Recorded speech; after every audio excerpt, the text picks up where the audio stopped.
Hey guys, welcome back to another video. Today I'm going to talk a little bit about turkey hunting with slate calls. When picking out a slate call, I picked out the Cherry Classic Crystal Woodhaven slate call. It comes with two strikers.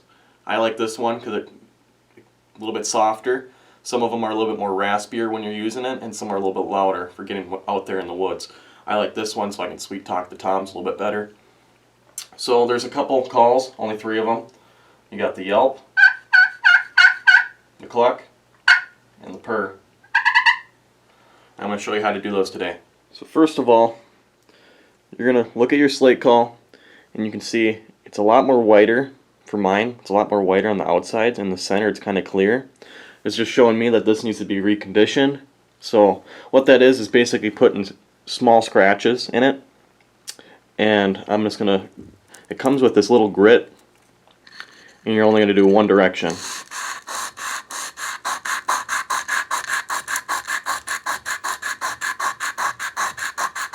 This is regrinding it, making it more scratched up.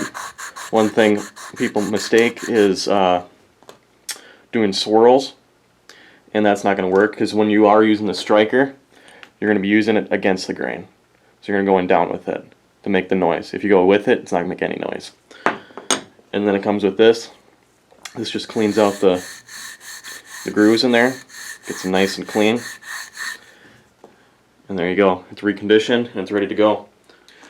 What you are going to want to do is, if water touches the conditioned area or your hands, like the oils in your fingers, touches that can actually ruin it. So you might want to just keep reconditioning it. If you do touch it, not a big deal. Just recondition it and you should be good to go. So now I'm going to show you the 3 calls that you're going to need to know. So I'm just going to start with the easiest one, and it's going to be the cluck. So you're just going to give it like probably a 45-degree angle when touching it. You're just going to snap it just a little bit.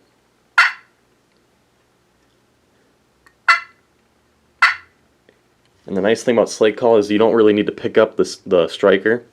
It's all in one motion. Add a little bit more pressure to be more sharp.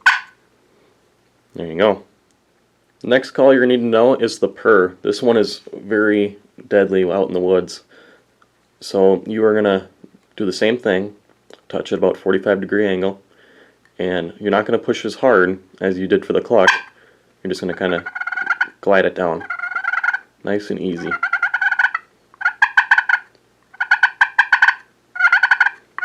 And this is what it would sound like if you're going against the grain, like I said not to. Not as good. There you go. Alright, last call right here.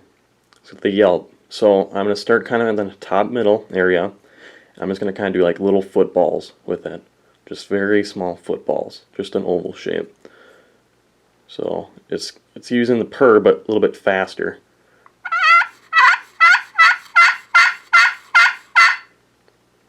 And when you're out in there in the woods, I only do between 4 and 6 notes. If you're having a tough time getting those toms to gobble, I'd maybe up it to 8 to 10.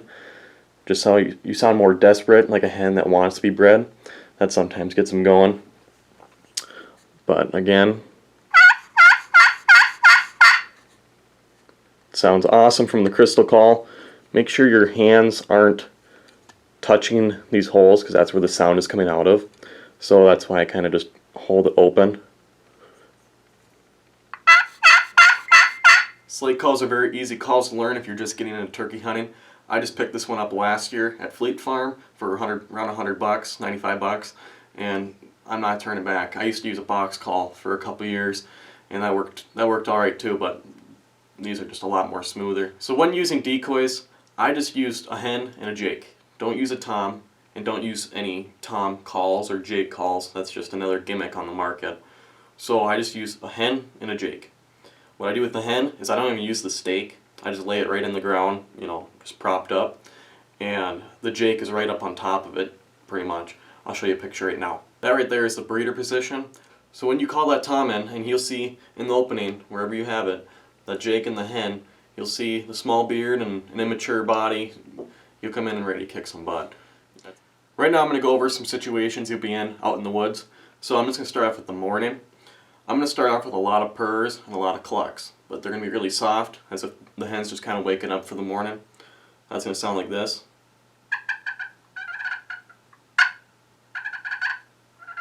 I'm just barely touching this, just very soft. And as morning progresses, I'll maybe do a soft yelp. Add in a couple purrs. Because the purr is the hen's way of just showing it's all calm, everything's alright. So when you're using that throughout the morning and you keep doing purrs, that gets the tom really fired up, knowing that she's sitting out there alone and she's all good. There's there's no danger around. So after a little bit of doing that, that tom will wake up, get going, and he'll start gobbling. That's when you start going a little bit louder.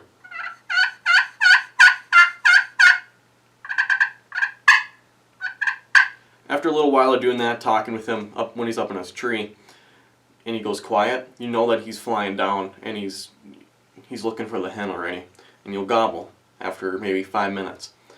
That's when you just do like one more yelp, just a nice clear loud yelp. If he gobbles, good, don't do anything. If he gobbles again, don't do anything. Probably after the third time, put in another yelp.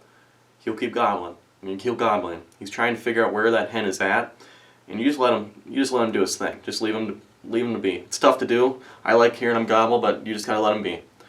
So maybe after the 6th, 7th time of him gobbling, do another yelp. Just kind of make him pinpoint where you're at, because he's out there searching. He might go quiet for 7 minutes. Just know he's coming your way. When you know he's on his feet and he's coming your way, put in those just really soft purrs. You'll know he's coming into somewhere safe. Now if you decide to do an evening hunt, that's going to be way harder than the morning. Those toms at that point are just roaming. They are looking for a hen, but they're not going to gobble at all. And then the ones that do have hens, they're not leaving their hens for anything.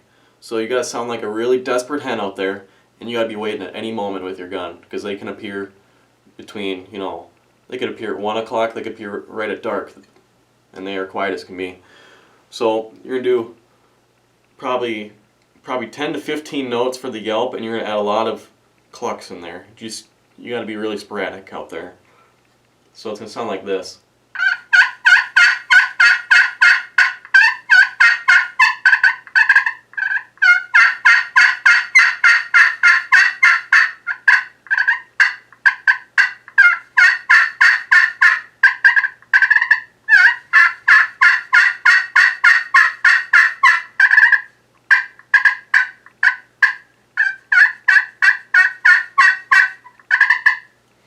And that's about it. Just leave it for a little bit, maybe do that again 40 minutes later, just add in a couple yelps in between, and that's worked for me about twice out of the 5 turkeys I've shot. So that's all I can give you. Well, I hope I helped a few guys out there bag a bird this year. Thank you guys for watching. I'll see you guys in the next one.